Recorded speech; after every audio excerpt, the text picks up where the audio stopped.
Hello students, last lecture के अंदर हम लोग न्यूटन्स लॉ ऑफ कूलिंग पढ़ रहे थे। ठीक है, वहाँ अपन ने थर्मल प्रॉपर्टीज स्टडी की थी।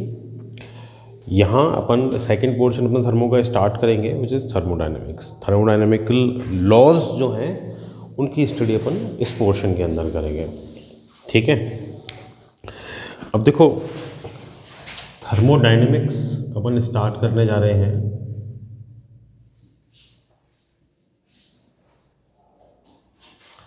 थर्मोडायनेमिक्स फिजिक्स की ओल्डर ब्रांचेस में से है। ठीक है, जब अपन ने चैप्टर नंबर 1 पढ़ा था तो वहाँ अपन ने जो फिजिक्स है उसको 2 पार्ट्स में डिवाइड किया था, माइक्रोस्कोपिक एंड मैक्रोस्कोपिक, है ना, मॉडर्न एंड क्लासिकल फिजिक्स। तो ये जो थर्मोडायनेमिक्स है ये मैक्रोस्कोपिक फिजिक्स का ही पार्ट है। ठीक है, ये फिजिक्स की वो ब्रांच है जो हीट के किसी अदर एनर्जी में ट्रांसफॉर्मेशन को स्टडी करता है, या फिर कोई और एनर्जी हीट में कन्वर्ट हो रही है उसके ट्रांसफॉर्मेशन को स्टडी करता है। मतलब टोटल मिला के हीट का जो ट्रांसफॉर्मेशन होगा ना, उसको अपन जिस ब्रांच के अंदर स्टडी करेंगे उसको अपन थर्मोडायनेमिक्स बोलेंगे। So this is the branch of physics deals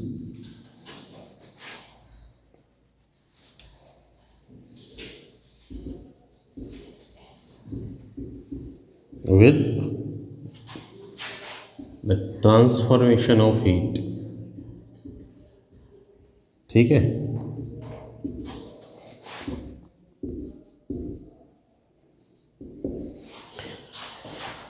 तो हीट से रिलेटेड सारे टर्म्स रिलेशन अपन को इसके अंदर पढ़ते हैं, लॉज अपन को इसके अंदर पढ़ने हैं। ठीक है, देखो थर्मोडायनेमिक्स के अंदर एक टर्म अपन के पास आती है थर्मल इक्विलिब्रियम, किसी भी सिस्टम के लिए। सिस्टम के बारे में मैं पहले बता चुका हूँ कि भाई सिस्टम वो होता है, फर्स्ट चैप्टर में अपन ने डिस्कस किया था, सिस्टम वो होता है जिसके अंदर अपन स्टडी कर रहे होते हैं।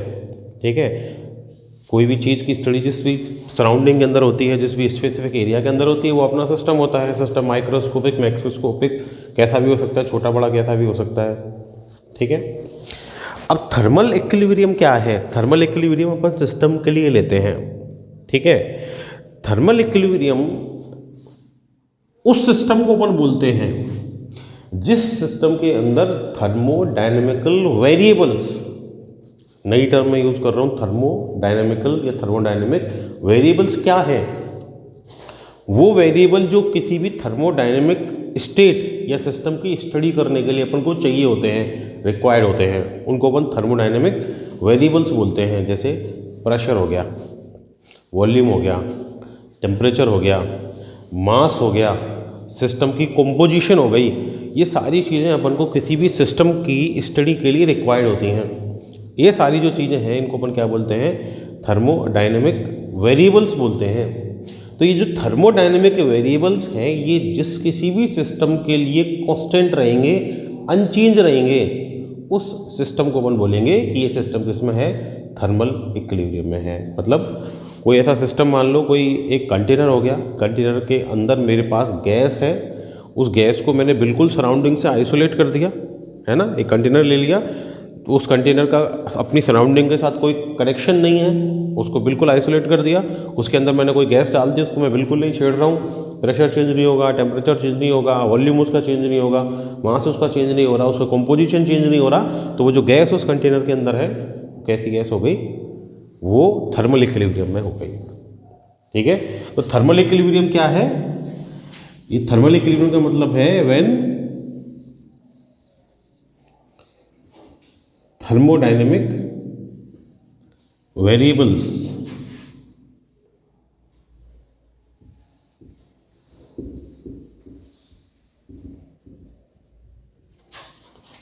Thermodynamic variables for example pressure हो गया, टेम्परेचर हो गया, वॉल्यूम हो गया, है ना, मास हो गया, उसकी कंपोजिशन हो गई, ठीक है, etcetera, does not change, sorry, ठीक है, do not change with time, ठीक है। तब जो सिस्टम है उसको अपन बोलते हैं कि भाई ये किस में है, वो थर्मल इक्विलिब्रियम में है।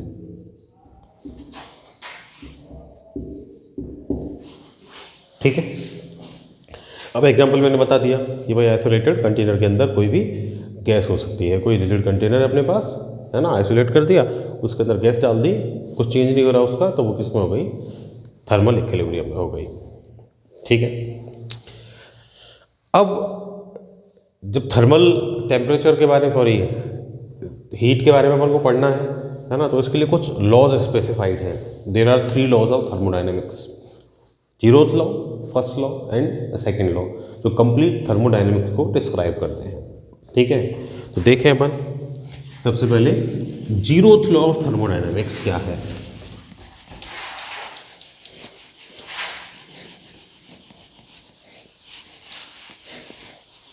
अच्छा, इससे पहले अपन ने जब फर्स्ट पोर्शन पढ़ा था इस यूनिट का, तो वहाँ अपन ने टेम्परेचर पढ़ा था, है ना। और टेम्परेचर जब मैं आपको पढ़ा रहा था तो वहाँ मैंने बोला भी था कि जो टेम्परेचर का कॉन्सेप्ट आया है वो 0th लॉ ऑफ थर्मोडाइनमिक्स से आया है। देखें किस तरह रिलेटेड है टेम्परेचर इसके साथ। 0th लॉ ऑफ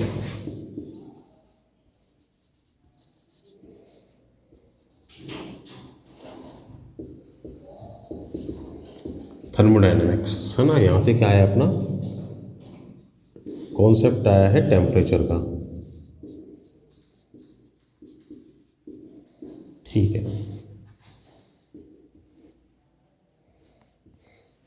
ठीक है। अच्छा, इसको अपन क्या 0th लॉ बोल रहे हैं, मतलब ये सबसे पहला लॉ है। ठीक है। पर एक्चुअली में क्या है कि ये जो लॉ है ये सबसे लास्ट में आया था, इसको R.H. फॉलर ने दिया था। ठीक है। और ये आया था 1931 में, सबसे बाद में। ठीक है। अभी सबसे बाद में आया, फिर भी इसको अपन 0th लॉ क्यों बोल रहे हैं, है ना। इसको 0th लॉ बोलने का रीजन क्या है कि भाई इसके अंदर किसका कॉन्सेप्ट आया है, टेम्परेचर का कॉन्सेप्ट आया है ना। और अपन जानते हैं टेम्परेचर क्या है, वो फंडामेंटल है किसका, भाई पूरे जो अपन पढ़ रहे हैं थर्मोडायनेमिक्स की स्टडी कर रहे हैं, उसका फंडामेंटल क्या है, टेम्परेचर ही तो है। टेम्परेचर नहीं होगा तो अपन कैसे स्टडी कर पाएंगे, तो ये तो फंडामेंटल ऑफ थर्मोडायनेमिक्स, तो फंडामेंटल है, भले ही बाद में आया आ रहा है, इसलिए इसको अपन क्या बोलते हैं, 0th लॉ ऑफ थर्मोडायनेमिक्स बोलते हैं। ठीक है। अच्छा, कहता क्या है ये, थर्मल इक्विलिब्रियम के बारे में ही है। ठीक है। लेट मेरे पास 3 सिस्टम हैं, 3 सिस्टम है A, B और C, है ना। एक एग्जांपल से मैं इसको समझता हूँ। मेरे पास एक सिस्टम है C, इसके साथ मेरे पास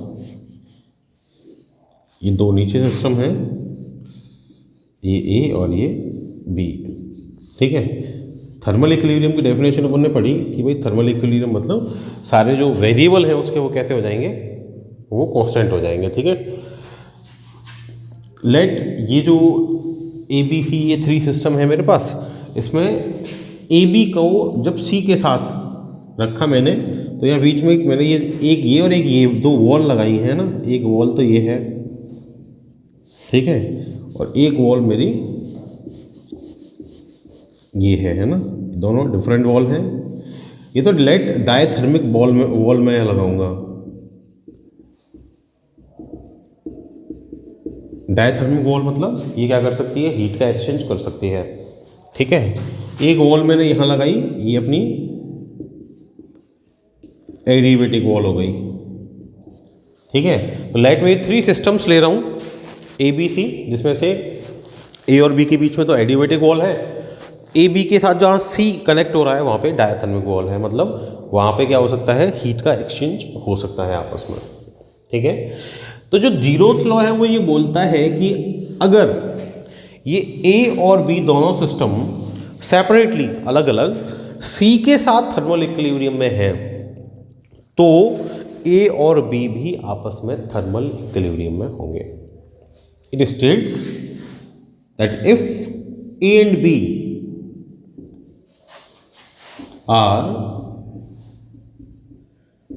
separately in thermal equilibrium with C, तीनों सिस्टम हैं, then A and B will also be in thermal equilibrium. ठीक है, वो भी आपस में थर्मल इक्विलिब्रियम में हो जाएंगे। ठीक है, तीनों ही सिस्टम है। अच्छा, अब यहाँ पे टेम्परेचर का क्या काम? एक्चुअली में क्या है कि भाई वो फिजिकल क्वांटिटी जो ये बता रही है कि ये थर्मल इक्विलिब्रियम में आ गए, अपन को कैसे पता चलेगा? दोनों के टेम्परेचर सेम हो जाएंगे। तो अपन को कैसे पता चलेगा थर्मल इक्विलिब्रियम में आ गए? और टेम्परेचर मेजर करेंगे थर्मोमीटर से। ठीक है, दोनों का टेम्परेचर सेम हो जाएगा, तो मतलब किस में आ गए? वो थर्मल इक्विलिब्रियम में आ गए। ठीक है, तो यहाँ पे टेम्परेचर क्या कर रहा है? वो एक फिजिकल क्वांटिटी है जो ये डिसाइड कर रही है क्या कि कोई भी सिस्टम थर्मल इक्विलिब्रियम में है या नहीं है। ठीक है, तो मैं यहाँ से बोल सकता हूँ, डेफिनेशन अगर मैं देना चाहूँ टेम्परेचर की, भाई it is a physical quantity that determines whether or not a given system is in thermal equilibrium with other system. ठीक है, टेम्परेचर क्या हो गई? फिजिकल क्वांटिटी हो गई।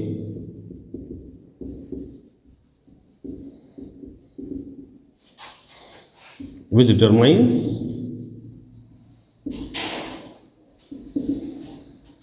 whether a system is in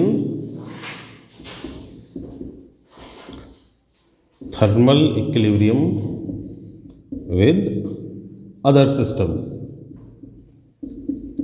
ठीक है, तो यहां से टेम्परेचर का कॉन्सेप्ट आ गया।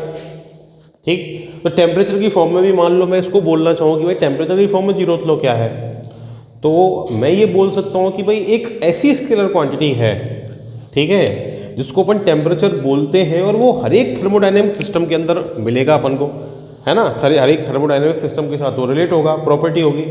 ठीक है, और ये प्रॉपर्टी इस तरह की है कि भाई इसकी अगर इक्वलिटी है, तो अपन को थर्मोडायनेमिक स्टेट मिल जाएगा। ठीक है, तो थर्ड लॉ को मैं इस तरह, एक फर्स्ट तो मैंने बता ही दिया कि भाई ए और बी अगर थर्मल इक्विलिब्रियम में है सेपरेटली सी के साथ, तो ए और बी भी आपस में थर्मल इक्विलिब्रियम में होंगे। या फिर टेम्परेचर की फॉर्म में मैं ऐसे बोल सकता हूँ कि भाई हर एक थर्मोडायनेमिक सिस्टम के साथ एक ऐसी फिजिकल क्वांटिटी, जिसको मैं क्या बोल रहा हूँ? टेम्परेचर बोल रहा हूँ, वो रिलेट है ना, वो सिस्टम की प्रॉपर्टी है, जिसके इक्वल होने से जो सिस्टम है वो किस में आ जाएंगे? थर्मल इक्विलिब्रियम में आ जाएंगे। ठीक है, कौन सी क्वांटिटी है वो टेम्परेचर है। ठीक है, तो जीरोथ लॉ ऑफ थर्मोडायनेमिक्स अपन को थर्मल इक्विलिब्रियम के बारे में बताता है। आ गई बात समझ में? ठीक है, अब देखो यहाँ पे अपन बात कर रहे हैं किसकी? थर्मोडायनेमिक वेरिएबल्स की। ठीक है, थर्मोडायनेमिक्स वेरिएबल्स मिलके बनाते हैं equation of state. Thermodynamic equation of state क्या होती है? देखो,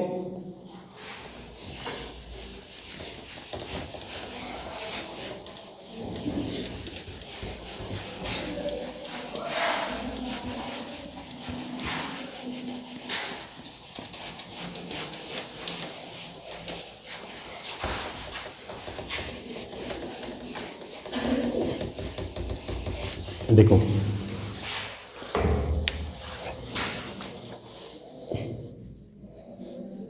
thermodynamic variables and equation of state. देखो, थर्मोडायनेमिक वेरिएबल्स के बारे में तो मैंने बता ही दिया। तो ये थर्मोडायनेमिक वेरिएबल्स क्या हैं? जो क्या करते हैं? जो डिस्क्राइब करते हैं पैरामीटर से एक तरीके के। ठीक है, जो अपन को बताते हैं कि भाई अपना जो सिस्टम है उसका वो कैसा है, क्या चीज़ें उसके अंदर हैं। ठीक है, मतलब स्टेट ऑफ सिस्टम को जो डिस्क्राइब करते हैं पैरामीटर्स, वो क्या हो गए? थर्मोडायनेमिक वेरिएबल्स हो गए, है ना। These are the parameters. Parameter ही तो है। प्रेशर क्या हो गया? एक पैरामीटर हो गया। ठीक है, टेम्परेचर क्या हो गया? एक पैरामीटर हो गया। वॉल्यूम क्या हो गया? एक पैरामीटर हो गया। These are the parameters which describes the state of any system, है ना।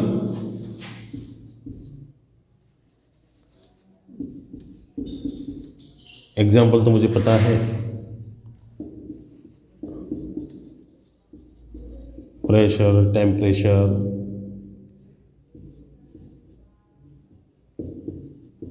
है ना, वॉल्यूम हो गया, मास हो गया, ये सब हो गए। ठीक है। अब इक्वेशन ऑफ स्टेट क्या है कि भाई ये जो सारे वेरिएबल्स हैं ये एग्जिस्ट करेंगे किसी भी सिस्टम में।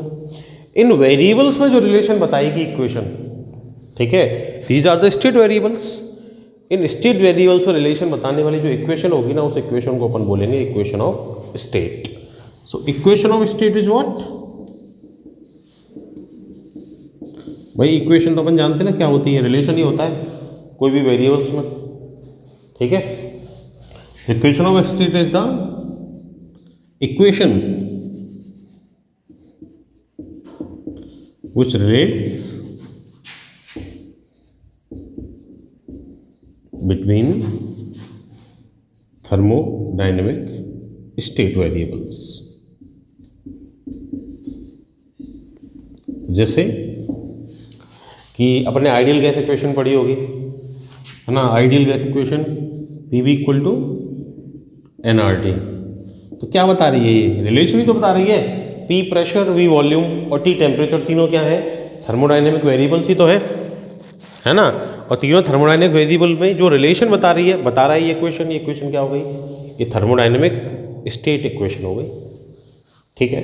तो कोई भी वेरिएबल्स में रिलेशन बताने वाली इक्वेशन वो क्या हो जाएगी? अपनी स्टेट इक्वेशन हो जाएगी। ठीक है। अच्छा, ये जो अपन ने थर्मोडाइनेमिक वेरिएबल्स पढ़े ना, ये दो टाइप के होते हैं। एक तो होते हैं एक्सटेंसिव, ठीक है, और दूसरे होते हैं इंटेंसिव। दोनों में डिफरेंस क्या है एक्सटेंसिव और इंटेंसिव में? एक्सटेंसिव वो होते हैं जो सिस्टम के साइज के साथ चेंज हो जाते हैं। ठीक है। तो कोई भी वेरिएबल जो चेंज होगा किसके साथ? Changes with size of system, तो वो अपना वेरिएबल क्या हो जाएगा? वो अपना वेरिएबल हो जाएगा एक्सटेंसिव वेरिएबल। और जो साइज के साथ चेंज नहीं होगा वो इंटेंसिव वेरिएबल हो गया।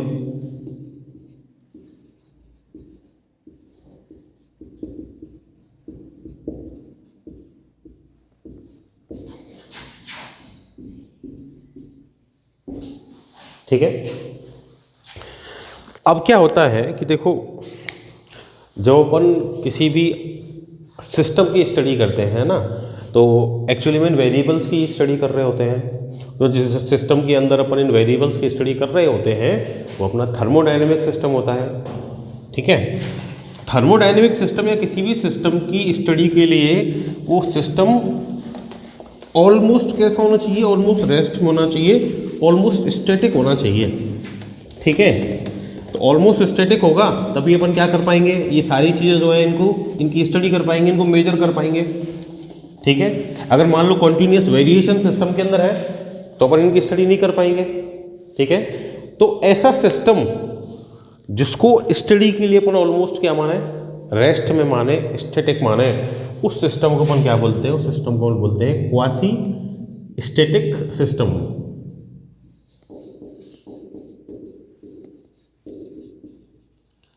वैसे जो वर्ड है उसका मीनिंग ही होता है ऑलमोस्ट।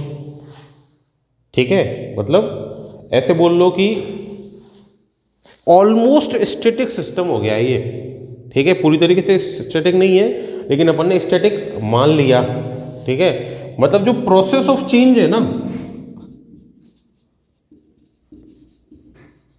इन स्टेट वेरिएबल्स, वो इनफाइनाइटली स्लो हो गई। इनफाइनाइटली स्लो हो गई मतलब ऑलमोस्ट क्या हो गई? स्टैटिक हो गई। ठीक है। Process of change in state variables is infinitely slow. तो जो प्रोसेस है ना उसको अपन क्या बोलेंगे? क्वासी स्टैटिक प्रोसेस बोलेंगे।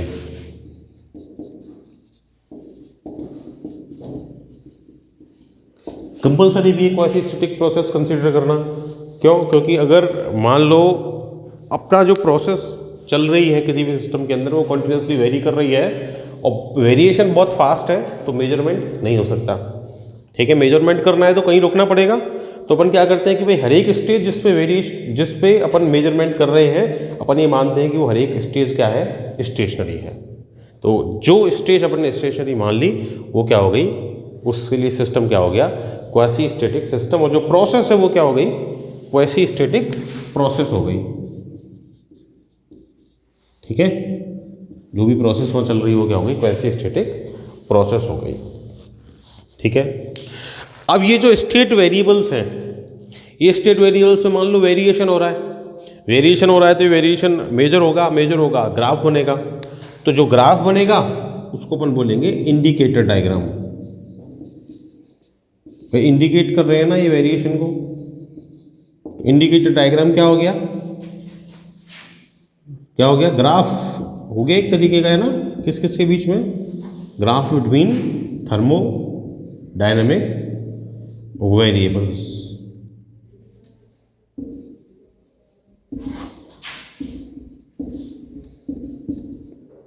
मान लो किसी सिस्टम के अंदर P और V का रिलेशन मुझे पता है, प्रेशर और वॉल्यूम का रिलेशन मुझे पता है, ये ग्राफ मेरे पास आ गया। तो ये जो ग्राफ मेरे पास आ गया, इस ग्राफ को मैं क्या बोलूँगा, इंडिकेटर डायग्राम। अब P और V प्रेशर और वॉल्यूम का है तो इसको मैं क्या बोलूँगा, PV इंडिकेटर डायग्राम।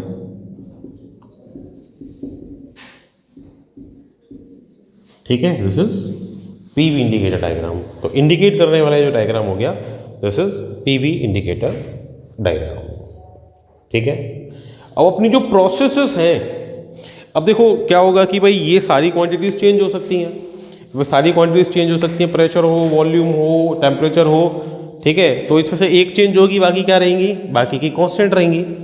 ठीक है, तो किसी भी एक क्वांटिटी के चेंज होने और बाकी के कांस्टेंट रहने के बेसिस पे ये जो सिस्टम्स हैं, ये जो प्रोसेसेस होंगी सिस्टम्स के अंदर, इनको भी अपन डिफरेंट पार्ट्स में डिवाइड कर सकते हैं। जैसे टेम्परेचर सेम रहेगा, आइसोथर्मल हो गई।